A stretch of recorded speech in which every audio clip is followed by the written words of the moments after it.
Hello, everyone, and welcome back. So, I wanted to do an update, if you will, on the former disgraced so called mother, Casey Anthony. For those who aren't familiar, Casey Anthony was accused of sending her daughter, Caylee, to her demise. Then, after a lengthy trial where countless amounts of coverage pertaining to her culpability was on every news channel, a judge and jury of her peers ruled that she was not culpable and she was acquitted and went on to live her life. And the mystery surrounding her daughter's transition remains that way until today. Like most of these people, she once again made headlines by resurfacing in no other state than that of Florida, where Miss Anthony once again, actually, she didn't, but now decided to utilize the police for their intended purpose, which was to call them to aid her in what she deemed to be an incident involving another woman that was involved with a man that she was also involved with. I want you to take a listen where Miss Anthony felt so comfortable utilizing the police to come to her defense, her being the damsel in distress, because after all, she's an all-American girl, right? Take a listen. 9 emergency. Can you have West Palm come over for an incident report? Okay, what is the address? It's O'Shea's. It's right next to the department. It's in the 500 block. Okay, 531 Clematis Street. What's the incident? It's an assault. It's a thrown drink. No, but it was. No, I'm fine. Thank you. Are they still no, there? it was a repeated incident. No, I'm still here. Yes, it was a repeated incident. It was harassment on top of the repeated drink. The thrown drink. And they threw a drink at you? Yes. Thank you. I'm fine. No, it was a repeated incident. It was a verbal assault outside and then a thrown drink inside. Okay, and where is I would the just like to subject make that an threw the official drink? report. Yeah, no, I would just like to make an official report. Okay, where is the person that threw the drink? She's already left the premises. Okay. But I have And her your name? information, her date of birth, her phone number, Okay. just so Your if it name? happens again, so I can file a restraining order. It has happened repeatedly. Okay, what is your name, please? And a good phone Date of number? birth. And your phone number?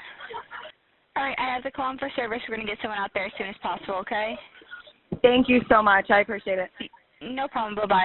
She's definitely more comfortable with calling the law for help now, isn't she?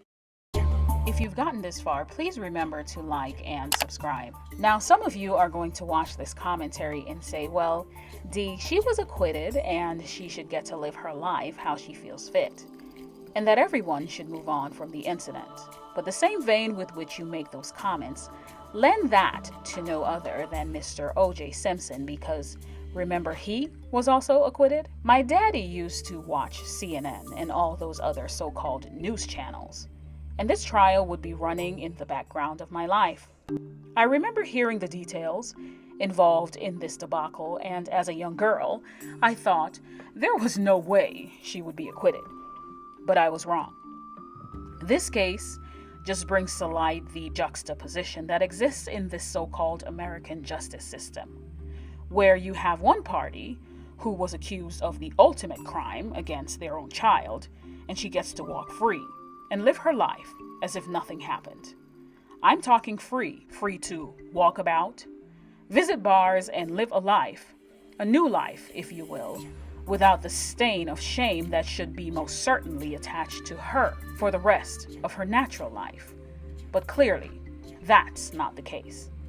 And then you have others who end up transitioning out of this life into the next at the age of 22 as a result of being accused of stealing a backpack at the age of 16. And after this accusation, due to you being three things, poor, black, and male, you sit in a jail with no trial. And not just any jail, the jail of all jails, some would say, Rikers Island, for 3 years. And 2 of those 3 years is spent in solitary confinement. R.I.P. Kalief Broder. As you heard, she is pursuing a restraining order against this woman due to their history. Her PR manager, that's public relations manager, because I guess she's a celebrity and she needs a spokesperson, reported that Miss Anthony chose not to press charges or take any legal action at this time. The luxury of privilege in this country, when you have, as the dearly departed Paul Mooney once said, the complexion for the protection, never ceases to amaze me. And I'm sure you feel the exact same way.